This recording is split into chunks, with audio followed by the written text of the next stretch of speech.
გორის მუნიციპალიტეტის სოფლებში ინფრასტრუქტურული სამუშაოების განხორციელება გრძელდება ზეღდულეთის ადმინისტრაციულ ერთეულში შემავალი სოფლების ნაწილში იგეგმება შიდა საუბნო გზების მოხრეშვა მოასფალტება ნაწილში კი სპორტული ტრენაჟორების დამონტაჟება და სხვა ინფრასტრუქტურული პრობლემების მოგვარება.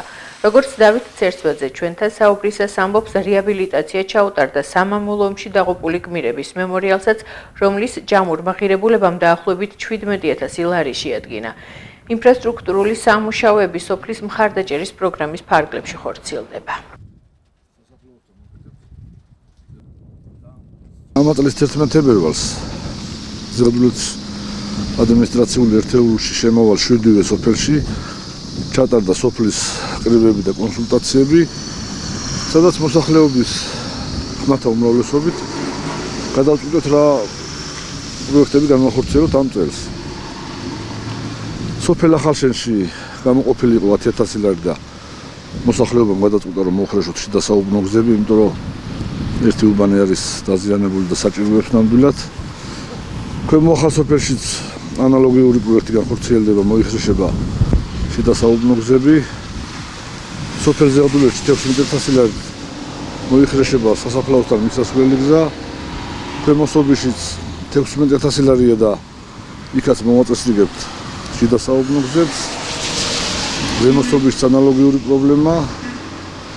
მოხრეშვები გადაწყვიტა მოსახლეობამ.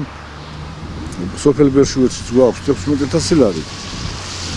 და მოსახლეობის უმრავლესობით გადაწყვიტა რომ გავაკეთოთ მოვაწყოთ სატრენაჟორო სივრცე. სოფელ კირბაში 16,000 ლარით მოწესრიგდება სასაფლაოსთან მისასვლელი გზა. სამამულო ომის გმირთა მემორიალი, რომელიც საჭიროებდა რეაბილიტაციას და გასული წლის სოფლის მხარდაჭერის პროგრამით გაკეთდა ეგეც. 16,000 ლარით მოპირკეთდა ფილები, გავაკეთეთ წარწერები, ვინც მონაწილეობა მიიღო მეორე მსოფლიო ომში. ანალოგიური თანხით